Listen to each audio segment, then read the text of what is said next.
All right, joining us now, we've got Jonathan Petro and Kyle. I'm sorry, Kyle, how do you say your last name? Misak. Misak, thank you.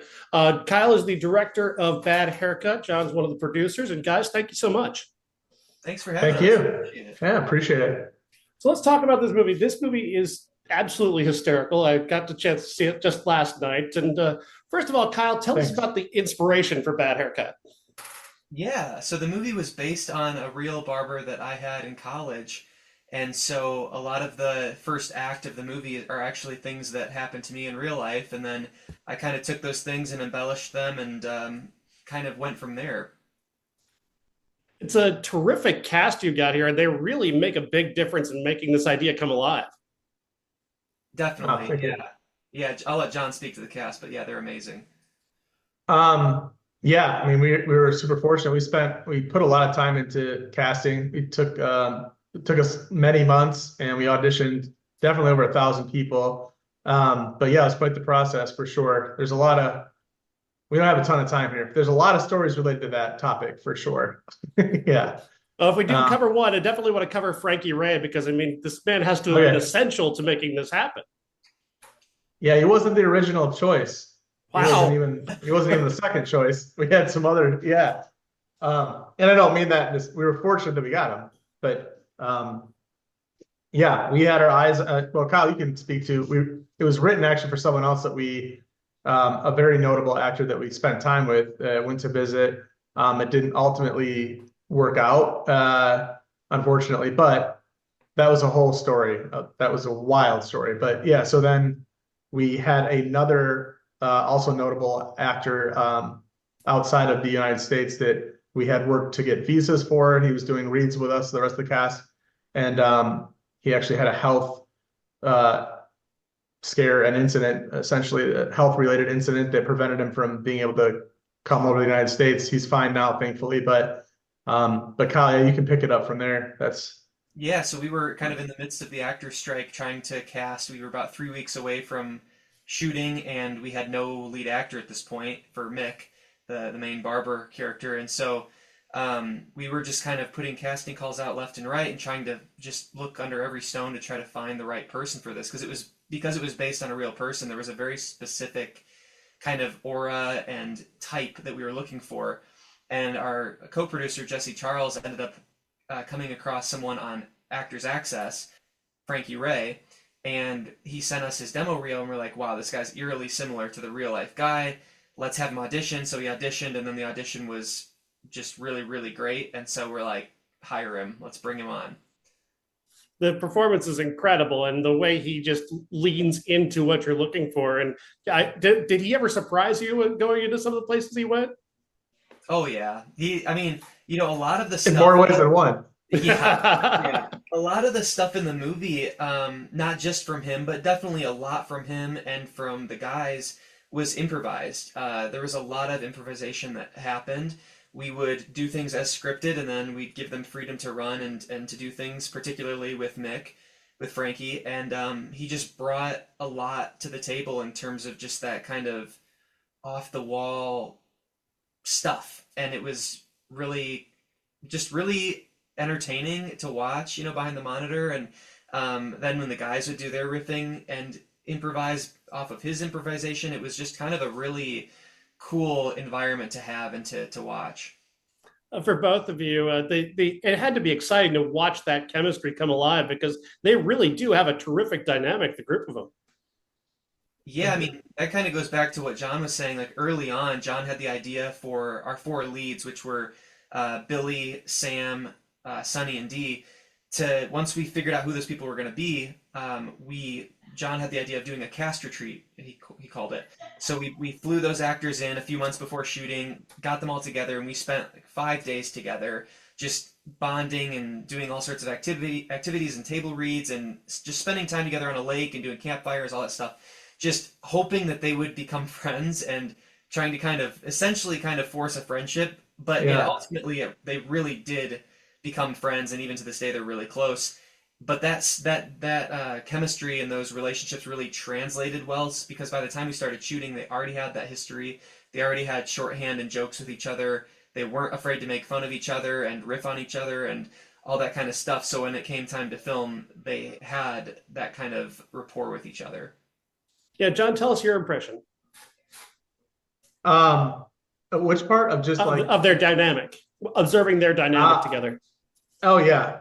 I mean, is we were super fortunate. I mean, it was amazing. Like I think to Kyle's point, even when we were doing reads early on, like they had, it helped in a lot of different ways. I mean, in it chemistry on screen, but also off screen. When we had issues we were dealing with, or just inherently on a film when things are long hours, things are really challenging. They had each other's back. There was this sort of like camaraderie, and I think that chemistry translated it on screen well, because going into that chemistry, our biggest fear was like, hey, this is either going to work well or it's going to be a disaster. There's either going to be a diva amongst them or something, they just won't gel. And we knew that kind of going into it. So we're rolling the dice a bit. It was risky for sure. And we were just really fortunate that worked well. And I think they would all say they're truly friends now. I mean, they like tear up when they leave each other. We've been together a few different times now this time.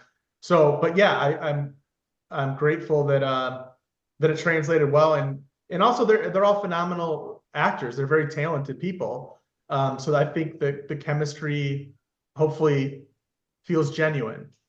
But I think it is. I think it did. Yeah, I really think it did because I laughed a lot, and a lot of it has to do with just how well those guys get along. And then of course you throw Mick into that, Frankie Ray into that dynamic, and it goes to. I think it's going exactly where you wanted to, Kyle. This looks like a vision that you had of what this movie was like.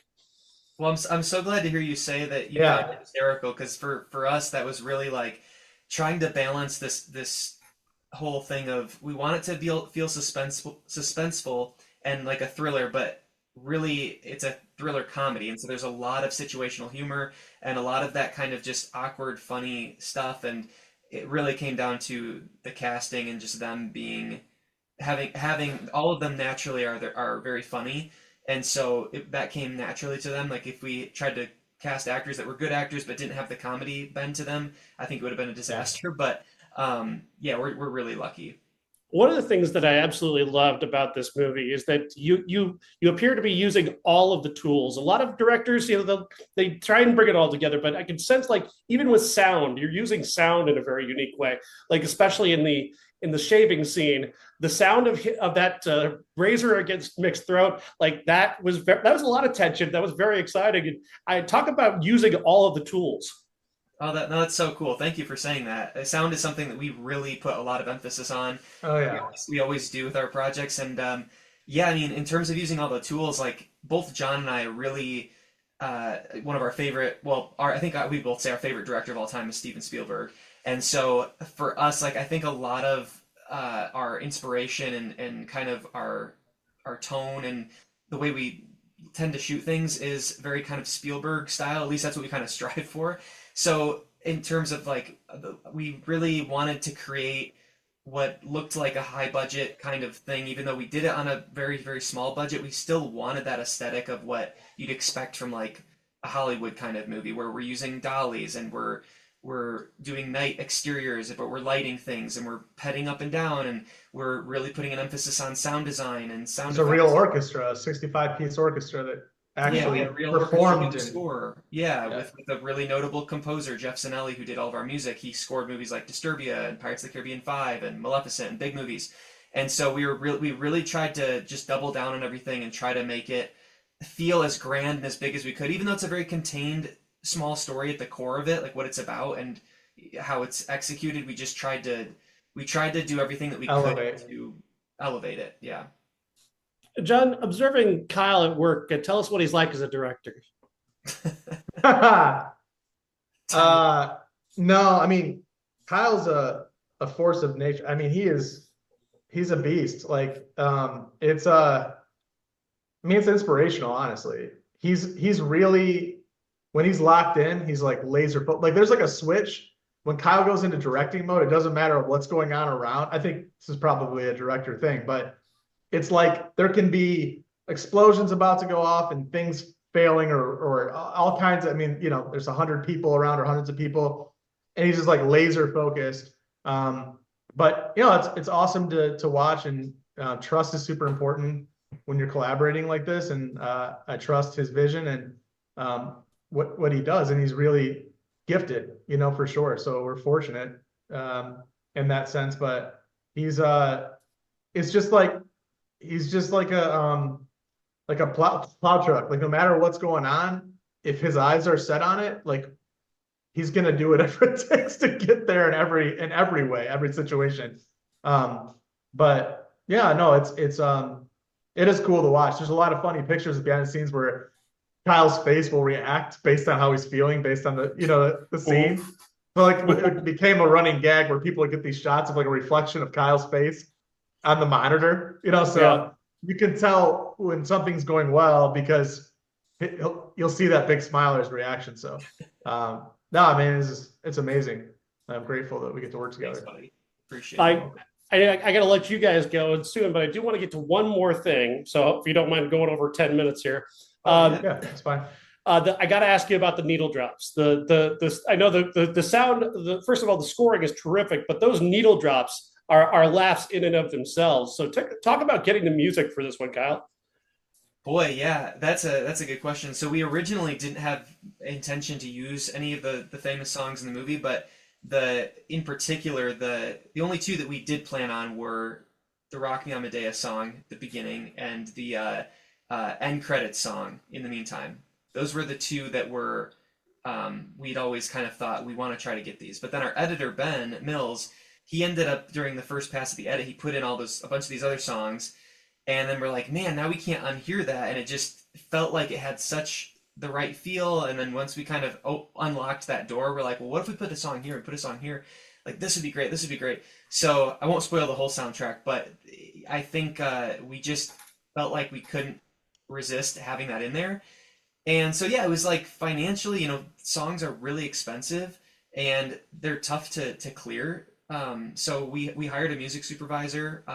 She's one of the best. Her name's Deborah, and she did an incredible job getting us the clearance on those songs. So yeah, it's just it was something that we felt was really important. And honestly, like for us now, it's kind of like, wow, the movie has a really cool eclectic soundtrack of its own. So I'm glad that you recognize that and appreciate that. So thank you. John, as a producer, when you see Kyle come to you with this list of songs, saying, "Well, this is kind of what we want to use," do you think as a businessman first, or you go, "This is going to be great for the movie"? Well, that's an ongoing thing, I think. But it was pretty collaborative in a sense. Like like Kyle mentions, Ben Mills, our editor. So we went to the UK. Kyle and I, Ben's in London, so we went over there to cut the film.